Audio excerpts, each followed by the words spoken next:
Salut YouTube, on se retrouve aujourd'hui pour une nouvelle vidéo qui va être le point lecture de toutes mes lectures romans du mois d'octobre. Je vous ferai un petit peu plus tard un update uniquement consacré au graphique. Je pense que je regrouperai d'ailleurs octobre et novembre. Bref, c'est un détail. On se retrouve à nouveau devant la bibliothèque spéciale thriller puisque la bibliothèque classique n'est pas accessible pour le moment. Et vous m'excuserez pour la luminosité parce qu'on arrive dans les jours sombres, on va dire, et que là du coup, je suis obligée d'utiliser la lumière artificielle, donc voilà, la luminosité va pas être folle. Je suis désolée pour ça en tout cas. Je pensais qu'octobre avait été un petit mois de lecture, et en fait quand j'ai regroupé tous les titres pour cette vidéo, je me suis rendu compte que j'avais quand même 6 romans et 3 nouvelles à vous présenter, donc je vais essayer d'aller assez vite et d'aller assez à l'essentiel pour ne pas perdre trop de temps. Donc on va démarrer tout de suite. Comme d'habitude, on part chez moi de la moins bonne à la meilleure lecture, sachant que j'ai eu 2 titres mitigés et puis après quasiment que des bonnes ou des très bonnes lectures. Donc voilà, plutôt un très bon mois d'octobre de manière générale. On va commencer par une petite déception et c'est ce titre-ci. Donc c'est Histoire officielle de l'émergence des vampires de Raymond A. Villarreal, publié chez Pygmalion. Je l'avais reçu en service presse. Je remercie d'ailleurs les éditions Pygmalion de m'avoir envoyé ce titre. Malheureusement, c'est un titre qui ne l'a que très moyennement fait. C'est une belle briquette, hein. Il fait 487 pages et je fondais beaucoup d'espoir sur ce titre. Parce qu'on m'annonçait dans la 4e une histoire de meurtre qui allait tourner autour de vampires, puisqu'on nous dit tout au début dans la 4e, hein, voilà, que une jeune femme, donc Lorraine Scott, une enquêtrice envoyée par le gouvernement, va aider la police locale qui se retrouve face à des morts,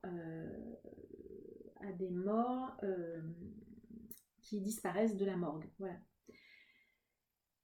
Et en fait, ce roman, il porte très bien son titre en fait, hein. On nous raconte vraiment de manière, comme si vous lisiez un roman d'histoire, effectivement, de manière chronologique, comment les vampires vont apparaître, comment ils vont émerger et prendre place dans la société. On est ici dans une réinterprétation, réécriture du mythe du vampire, mais pas du tout du côté fantastique. Là, on est plutôt du côté scientifique. Qu'est-ce qui se passerait si, effectivement, dans notre monde, on avait des corps qui disparaissaient, des vampires qui se répandaient. Vampires, alors, je vais pas vous dire comment, parce que j'ai pas forcément envie de spoiler une partie de l'histoire, quand bien même vous allez savoir assez vite comment ça se propage et autres. Je préfère vous laisser la surprise. Donc là, on n'est pas du tout du côté fantastique, mais vraiment d'un côté très très scientifique. Ça va nous être expliqué de manière très froide, très pragmatique. Voilà, ça se passe comme ça fonctionne comme ça. Le résultat sur le corps des êtres, ça va être ça. Voilà, et du coup, dans tout ce roman, ça va être comment est-ce qu'ils vont réussir à se développer et à prendre leur place au sein de la société. C'était pas du tout ce à quoi je m'attendais dans la 4e, je m'attendais vraiment beaucoup plus à un thriller fantastique, et là je me suis retrouvée à un roman qui m'a fait penser par beaucoup de points au roman World War Z de Max Brooks qui raconte une invasion de zombies. Et ici, ça m'a fortement fait penser à ça à de nombreuses reprises parce que la construction du roman, elle est un petit peu similaire en fait, puisqu'on a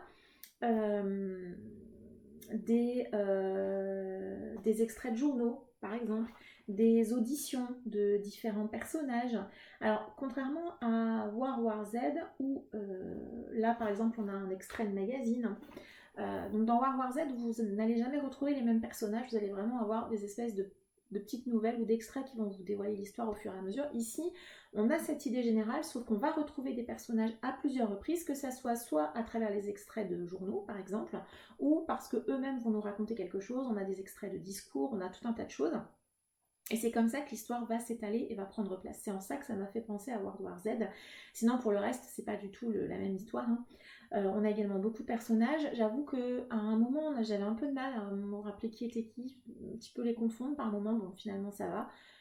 Et puis la fin n'a pas relevé l'ensemble du texte. Je l'ai lu, c'était assez linéaire, c'était assez froid également. J'ai pas eu beaucoup d'émotions, pas eu beaucoup d'empathie pour les différents personnages, ou même pour le personnage principal, hein, qui reste quand même Lorraine Scott, qu'on va retrouver à de nombreuses reprises. C'était très réaliste, effectivement, donc ça pourrait se passer comme ça, c'est une possibilité, en tout cas, pourquoi pas. Ça reste également un petit peu lent par moment, voilà, beaucoup de personnages, une fin un peu mitigée. La construction qui était sympa, moi j'aime bien ce mélange un peu d'entretien, d'extraits de journaux, etc. Ça donne un point de vue un peu différent en fait à l'histoire, c'était plutôt sympa. Mais j'avoue que globalement j'en sors quand même un peu mitigée. Je m'attendais à un thriller fantastique, je me retrouve avec finalement quelque chose d'un peu froid, d'un peu pragmatique, et voilà, j'étais un petit peu déçue. Voilà, si vous avez aimé par contre je pense World War Z, ça peut, voilà, je pense que ça peut vous plaire. Moi je suis un petit peu passée à côté, j'ai vu que globalement les avis étaient un peu mitigés. Bon voilà, je rejoins, je pense, l'avis général et j'en suis fort déçue. Un deuxième roman, je vais avoir bien du mal à vous résumer, c'est Malpertuis de Jean Ray que moi j'ai dans une très très vieille édition chez Folio SF. Donc Malpertuis c'est sous-titré Histoire d'une maison fantastique. Alors, au début du roman, on va assister à la mort d'un oncle, de l'oncle Cassave, d'un des personnages principaux que l'on va suivre. Donc ce personnage va mourir. Par contre, il va demander à tous les membres de sa famille de bien vouloir vivre ensemble dans la maison de Malpertuis. Et pour les inciter fortement à rester dans cette maison, il leur promet en échange de ça une rente, mais également un pactole à celui qui survivra, le dernier en fait, qui restera dans cette maison. Ça, c'est le début de l'histoire. Alors, je dois bien avouer que j'ai été très très surprise par l'écriture de Jean Ray, une écriture vraiment très particulière, avec beaucoup de mots de vocabulaire que je ne connaissais pas, ou que je n'avais jamais vu dans aucun roman ailleurs. C'était très original. Je ne suis pas certaine d'avoir vraiment tout compris à cette lecture, que ça soit dans le déroulé de l'histoire ou même à la fin. C'est vraiment une lecture particulière, spéciale, je ne saurais pas trop comment vous la décrire, mais je sais que j'avais envie de la lire, j'avais envie de replonger dedans, parce que c'est vrai que souvent quand on ne comprend pas, on a tendance à laisser tomber. Mais là, même si vous avez le mystère, même si vous ne compreniez pas tout, et ben moi j'avais quand même envie de continuer et de voir et d'aller jusqu'au bout pour savoir si finalement j'allais tout comprendre. C'est pas une grande réussite, au niveau de la compréhension de l'histoire en tout cas. Mais malgré tout, j'étais emportée dans l'histoire. Il se passe quand même un certain nombre d'événements assez creepy, assez glauques. On a des scènes assez, alors peut-être pas terrifiantes parce que j'ai pas été terrifiée, mais inquiétantes, angoissantes. Il y a un côté un peu gothique aussi. Je sais pas si ce roman, on peut le catégoriser de gothique, mais en tout cas, j'ai trouvé qu'il y avait un petit côté gothique. Et voilà, c'est un roman que je n'oublierai pas de sitôt, je pense. Même si, comme je disais, j'ai pas forcément tout intégré. Je pense que c'est un roman qui nécessite une deuxième lecture pour bien s'imprégner, connaissant, je veux dire, la complexité de l'écriture, du style et de l'histoire en elle-même, qui est un petit peu complexe malgré tout. Et voilà, vous savez, c'est le genre de roman, quand vous arrivez à la fin, vous vous dites non, il faut que je le relise pour vraiment bien comprendre tout le chemin de l'histoire. Et ce roman, il en fait partie, puisque je pense qu'il y a beaucoup de clés de compréhension que j'aurais bien davantage à une relecture. Voilà. Je ne regrette pas du tout de l'avoir lu, c'est un grand classique. J'ai envie de continuer à découvrir Jean Ray malgré tout, maintenant que je sais que cette plume, elle est un peu particulière, un peu spéciale, riche, vraiment riche. Ouais, je continue à le découvrir dans d'autres titres. J'ai un recueil de nouvelles de lui, donc peut-être qu'au niveau des histoires, c'est peut-être plus facile à appréhender que ce roman, qui est resté quand même assez obscur, mais je suis malgré tout très contente de l'avoir découvert, et donc comme je disais, je vais continuer à découvrir Jean Ray. Ça reste un grand classique, je ne peux que vous conseiller de le tenter, voilà, ne serait-ce qu'au démarrage, mais je sais dès maintenant qu'il ne plaira pas à tout le monde, parce que voilà, l'écriture est spéciale, le roman lui-même est vraiment très particulier. Voilà, donc je ne peux que vous inciter à le tenter, ne serait-ce que déjà le premier chapitre, je pense qu'on se rend assez vite compte du côté vraiment très littéraire de ce texte. Mais en tout cas, moi, j'ai pris beaucoup de plaisir à découvrir Jean Ray et à découvrir Malpertuis. Je vais vous parler ensuite de deux novellas que j'ai lues. J'en ai lu 3, mais les deux que je vais vous présenter sont celles qui m'ont le moins plu, quand bien même j'ai passé un très bon moment. Donc j'ai lu 2 novellas de chez Ogmios, qui est une petite maison d'édition. Donc ils ont sorti des petites novellas comme ça, un peu creepy, angoissantes, etc. Donc j'ai lu d'abord Marie de pluie de Pauline Cidre, pardon. Et ensuite j'ai lu L'île aux moines de Pascal Manos. J'ai lu une 3e nouvelle dont je vous parlerai après. Alors, Marie de pluie, des 3 nouvelles, c'est celle qui m'a le moins plu, entre guillemets, quand bien même c'est resté une bonne lecture. ça fait 80 pages, donc ça se lit très très vite. Ici, on va suivre deux jeunes adolescents, Elsa et Lucas, qui sont à la ferme familiale pour ranger la ferme, en fait, suite au décès de leur grand-mère, je crois. Et ils vont découvrir une sépulture d'une personne qui s'appelle Marie, et ils vont se rendre compte que cette sépulture est liée à leur histoire familiale. Voilà. C'est un roman, comme je disais, une novella, je sais pas trop, qui était courte. J'ai passé un bon moment, c'était très sympa. La thématique de la malédiction familiale, plutôt intéressante également. Il y a un petit côté, une petite touche un petit peu féministe qui était intéressante également. L'ambiance générale était très agréable.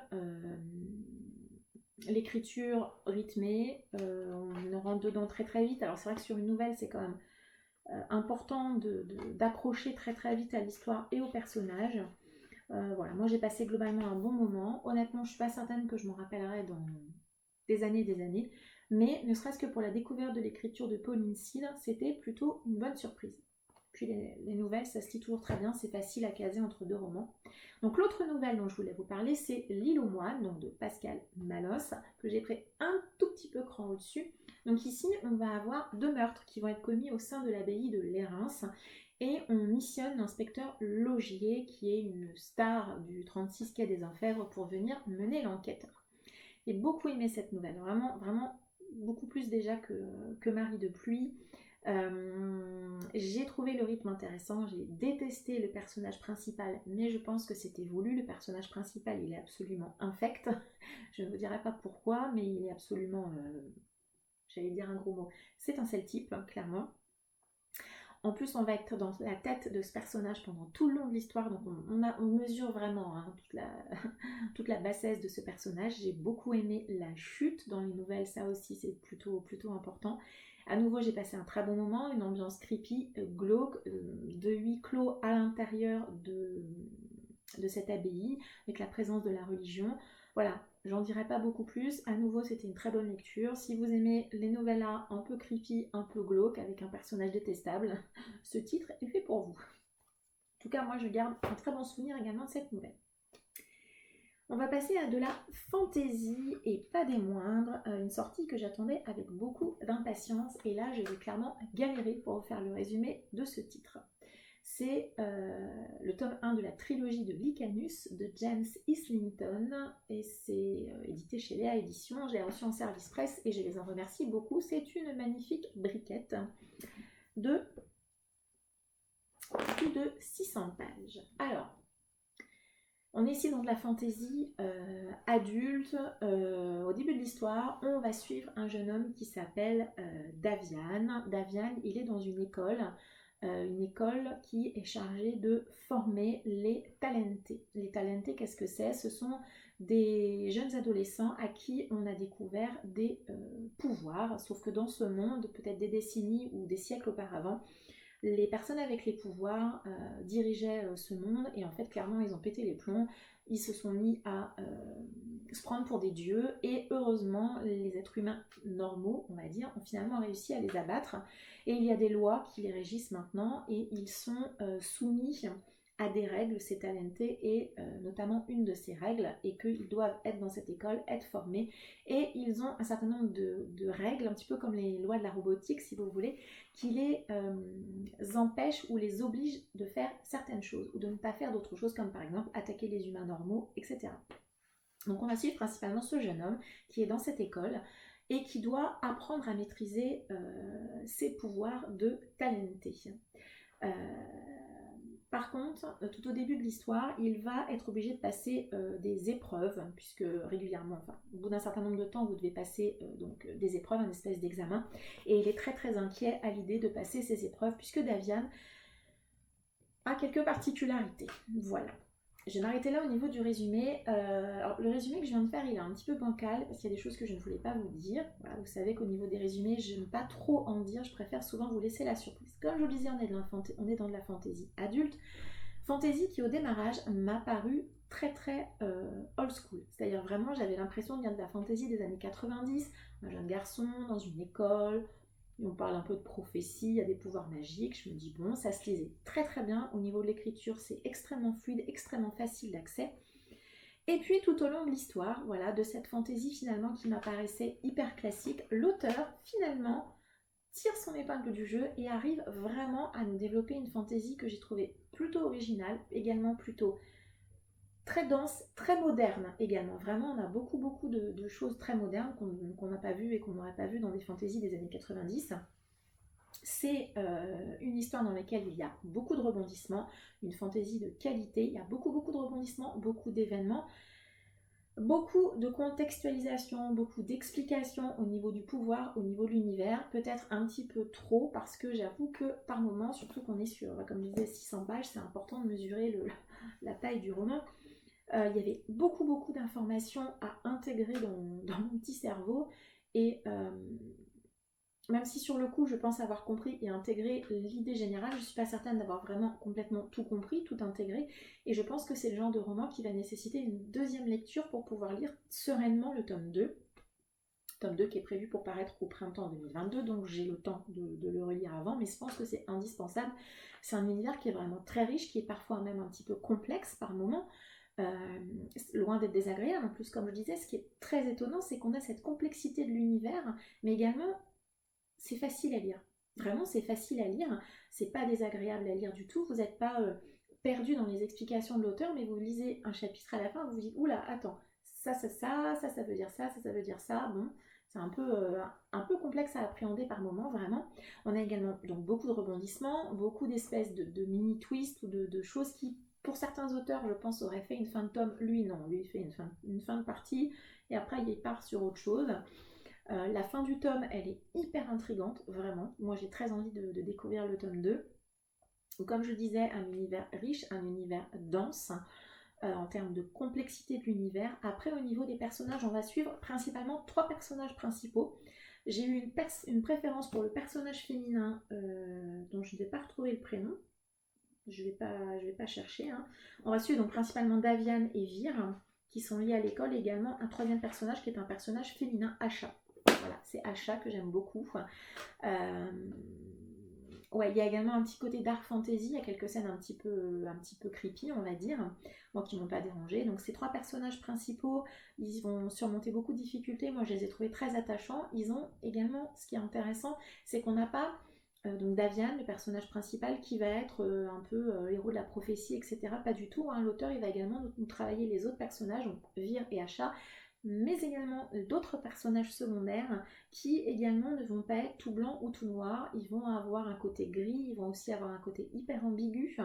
Donc vraiment, même au niveau des personnages, c'était super intéressant. Donc voilà, comme je disais, une plume que moi j'ai trouvé hyper abordable, alors qu'on a un univers de fantasy vraiment très riche et très complexe. Voilà, moi je relirai ce tome, hein, clairement, avant le tome 2, parce que je suis certaine que si je démarre le tome 2 comme ça, je vais être relativement perdue. Je pense que pour moi, ça serait important de le relire avant. Je vous le recommande vraiment beaucoup, hein, vraiment si vous aimez la fantasy. Mais attention, pas pour les grands débutants en fantasy, hein, plutôt pour les gens qui ont déjà lu, qui ont déjà un petit bagage ou qui ont déjà lu pas mal de titres, ou ceux qui lisent de la science-fiction, par exemple. Voilà. Si vous êtes habitué aux univers imaginaires principalement, si vous n'avez jamais lu de fantasy, je ne vous le recommande pas forcément, parce que la complexité de l'univers, elle reste quand même là. Et vous risquez d'être un petit peu perdu par moment. Mais voilà, c'était un très très grand plaisir de lecture. Et je lirai la suite, bien évidemment.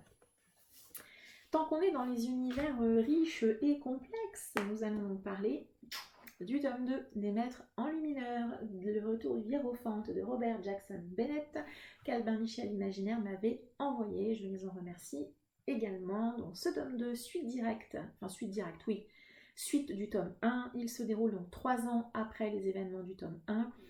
Vous vous doutez bien que je n'ai pas de résumé de ce tome 2 particulièrement, juste sachez qu'au niveau du tome 1, tout au début de l'histoire, on va faire la rencontre de Santia, une demoiselle qui est une voleuse. Elle est missionnée pour aller voler une boîte.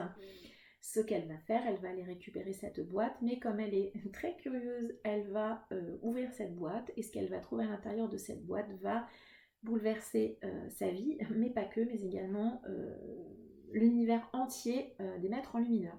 La magie ici utilisée dans cette histoire, c'est la magie de l'enluminure. C'est donc une magie qui a comme particularité de modifier la fonction de base d'un objet Typiquement, vous pouvez faire flotter des lanternes, par exemple, voilà, ce genre de choses. Alors qu'on est bien d'accord, une lanterne ne flotte pas. Voilà. Alors, ce tome 2, donc suite directe du tome 1, il se passe 3 ans, je crois, après les événements qui clôturent le tome 1. Dans ce tome 2, on a beaucoup d'actions qui s'enchaînent, beaucoup d'événements, peut-être un petit peu trop par moment. J'avoue qu'il y a quelques moments où j'ai été perdue dans l'enchaînement des actions. J'aurais peut-être aimé que l'auteur par moment se pose et puis nous explique davantage de choses et prenne le temps, un petit peu plus de temps par moment. C'est vrai que là, un peu comme dans Licanus, il y a beaucoup d'informations à appréhender. Je ne regrette pas du tout d'avoir lu le tome 1 à peu près 15 jours avant d'avoir lu ce tome 2. D'ailleurs, j'ai oublié de préciser que j'ai lu ce tome 2 dans le cadre d'une lecture commune qui était organisée par Dorian sur Instagram. On est tout un petit groupe à l'avoir lu, c'était très sympa. Donc oui, je disais, un univers, un tome assez complexe à appréhender. Là, pour le coup, l'auteur, à nouveau, il nous met des enjeux assez énormes et j'avoue que par moments j'ai été un petit peu perdue sur certaines choses. Je serais bien en peine de vous expliquer clairement certains événements de ce tome. J'aurais aimé, je pense, qu'il prenne un petit peu plus son temps sur certains points. Je ne suis pas certaine d'avoir tout intégré, hein, puisque là il nous fait même des enluminures encore plus complexes que ce qu'on avait dans le tome 1. Il a vraiment une utilisation de sa magie très intéressante, très originale. Voilà, la fin, elle est assez énorme. Est-ce que j'ai envie de lire la suite? Mais bien évidemment. Sauf que je crois que le tome 3 sortira peut-être pas en 2022, soit fin 2022, début 2023, je ne sais plus. En tout cas, je serai bien évidemment au rendez-vous. Et un petit peu comme Licanus, il est assez évident que j'aurai besoin de relire ce tome 2 avant le tome 3. Parce que à nouveau, mon cerveau n'aura pas ni intégré, ni enregistré toutes les informations suffisantes pour correctement apprécier le tome 3. Je ne sais pas si je relirai le tome 1. En tout cas, le tome 2, c'est certain. Voilà, la série des Maîtres en Lumineur, franchement, je vous la recommande. C'est vraiment une belle série, une bonne série de qualité. Voilà, donc j'ai hâte de découvrir ce tome 3 et j'espère qu'il me plaira tout autant que le tome 1 et le tome 2. À titre personnel, je pense que le tome 1 est au-dessus de ce tome 2. Voilà, je pense que j'ai vraiment préféré le tome 1 simplement parce que le tome 2, à mon sens, aurait nécessité un petit peu plus de baisse de rythme pour vraiment nous laisser le temps d'appréhender et vraiment de bien enregistrer toutes les informations qu'il nous donne. On a vraiment là, comme dans Licanus, beaucoup d'informations à intégrer et à appréhender sur les différents personnages, leurs interactions et autres. Et voilà. Et je pense que j'aurais aimé un petit peu plus de temps quand même. Et c'est pour cela qu'il est un tout petit cran au-dessus du tome 1, mais excellente lecture malgré tout. Une autre excellente lecture, j'ai lu Salem de Stephen King, j'allais dire le Stephen King du mois, puisque je fais, en tout cas pour le moment, toutes les LC du groupe Un King par mois ensemble sur Facebook. Je vous mettrai le lien en barre d'informations si jamais vous ne connaissez pas. Donc si jamais vous ne connaissez pas, tous les mois on organise une lecture commune autour de Stephen King au mois d'octobre, en lien un petit peu avec le côté creepy. C'était Céline Lecture qui nous avait proposé Salem. Donc Salem que moi j'avais déjà lu. Ici, alors si vous ne voulez absolument rien savoir de quoi ça parle, de quel est le sujet de Salem, allez quelques secondes plus loin, comme ça je vous laisserai le suspense. On va être en 1970 dans le Maine. On va suivre Ben Mears, un auteur à succès, oui, qui revient à Salem pour écrire son prochain roman. Et il va être confronté à un vampire qui va s'installer dans la maison là, que vous avez là, qui est une maison abandonnée de la ville de Salem. Donc rien à voir avec les sorcières, hein, comme je le croyais à ma première lecture. C'est pour ça que j'avais envie de le relire, puisqu'à ma première lecture, comme beaucoup je crois, je pensais qu'on parlerait de sorcières. Mais en fait pas du tout, et j'avais été un petit peu perdue, ça m'avait je pense gênée dans ma lecture. Alors que là pas du tout, j'ai vraiment adoré cette relecture en tout cas. Stephen King va... alors on ne peut pas dire qu'il réécrit, hein, parce qu'on va retrouver beaucoup de codes du vampire, hein, comment dire, le cercueil, le vampire conservé dans la terre, pour le tuer, l'eau bénite, la religion, etc. Donc tout ce qui peut faire du mal au vampire, vous le retrouvez ici. Donc il ne réécrit pas du tout le mythe de vampire, il ne le réinvente pas. Par contre, comme il le dit dans la préface ou la postface, je ne sais plus, il a fait son Dracula. Voilà. Et effectivement, c'est vrai, c'est une histoire de vampire que je trouve extrêmement classique. Il le dit dans dans sa préface, il aimait beaucoup les films et les séries de la Hammer, les monstres de la Hammer. D'ailleurs, il y a le personnage principal enfant, il était également lui fan des films horrifiques de la Hammer. Et du coup, Stephen King aimait beaucoup ça et il a voulu écrire, écrire son Dracula, écrire son vampire. Il a pour moi réussi. On retrouve tous les codes du vampire. On retrouve, alors si vous avez lu Dracula, vous retrouverez également quelques points communs, bien évidemment. Comme beaucoup de Stephen King, et puis compte tenu de la taille du roman, on a une mise en place qui reste assez longue. On a une histoire que j'ai trouvée personnellement linéaire, pas de twist incroyable. Tout est assez logique, assez cohérent dans le sens où il n'y a pas de retournement de ouf, il n'y a pas de twist, il n'y a pas de choses de ce genre, pas du tout. L'histoire elle est linéaire, vous voyez tout de suite là où vous allez aller, vous y allez, il n'y a pas de surprise. Voilà, moi je trouve que c'est un texte qui est absolument sans surprise, mais très très bon malgré tout, hein, ça reste Stephen King. Certains ont trouvé sur la lecture commune qu'il y avait beaucoup de personnages, c'est vrai, sauf que moi au bout d'un moment dans mon cerveau, si vous voulez, les personnages n'avaient plus de prénom, en fait ils avaient une fonction. Voilà. Il y avait le maire, l'agent immobilier, le type qui s'occupe du cimetière, le type qui s'occupe de la décharge, voilà. Et puis la ville de Salem en elle-même, qui tout comme Derry hein, dans ça, bien la ville de Salem est également un personnage du roman. Il y a également pas mal de digressions, on est habitué dans pas mal de textes de King. Moi ce que j'ai adoré dans ce roman c'est l'ambiance, et puis l'angoisse tout doucement qui s'installe tout au long de la ville, le côté oppressant, le côté angoissant, le côté glauque. Voilà, c'était une très bonne lecture. J'ai pris grand plaisir à le relire. Je ne le relirai pas tout de suite, hein, puisque je l'avais lu il y a 3 ans, je crois. Donc je ne vais pas le relire tout de suite. En tout cas, il sera en bonne place dans ma bibliothèque. Et puis pourquoi pas d'ici une dizaine d'années, pourquoi pas relire à nouveau Salem. Mais en tout cas, c'était une très très bonne lecture. Et bien évidemment, je ne peux que vous recommander de découvrir Salem de Stephen King si ce n'est pas déjà fait. Ce mois-ci, nous lisons Dr. Sleep. Et puis en décembre, si jamais vous voulez nous rejoindre, nous lirons La Ligne Verte. Je ne vous cache pas que je suis un petit peu inquiète de lire La Ligne Verte, puisque j'ai pleuré toutes les larmes de mon corps lorsque j'ai vu le film, donc là je suis très inquiète. Autre très bonne lecture, et c'est un auto-édité, j'ai lu le tome 1 des Murmures du Char d'Aidan Fox, et donc de l'auto-édition. J'avais acquis cette trilogie, d'ailleurs c'est une série en 3 tomes, lors d'une campagne Ulule, puisque l'auteur avait refait les couvertures, et du coup avait proposé une campagne Ulule, et j'avais craqué. J'avais donc pris les 3 tomes, et je ne regrette pas. Alors j'ai lu ce roman principalement dans le cadre du Club des Indés auquel je participe, avec Manon de Vibration Littéraire, La Tasse Ébréchée, Imaginancre et Steffi Wolf. L'objectif de notre club, entre guillemets, est de mettre à l'honneur sur chacun des lives qu'organise Manon un auto-édité ou une petite maison d'édition. Et donc sur notre dernier live, on avait choisi de parler de ce titre que j'ai juste adoré, mais vraiment vraiment adoré. Ici, on va être dans le monde de Crone et on va suivre une demoiselle qui s'appelle Asia, qui est gladiatrice dans cet empire. Hein. Je crois qu'il y a une carte de mémoire, une carte que j'avais beaucoup aimée.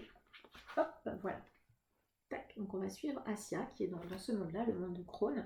Elle est gladiatrice, comme je le disais, mais son objectif principal n'est pas celui-ci. Son objectif principal est de tuer un homme en particulier, quelque chose qui est lié à son histoire personnelle.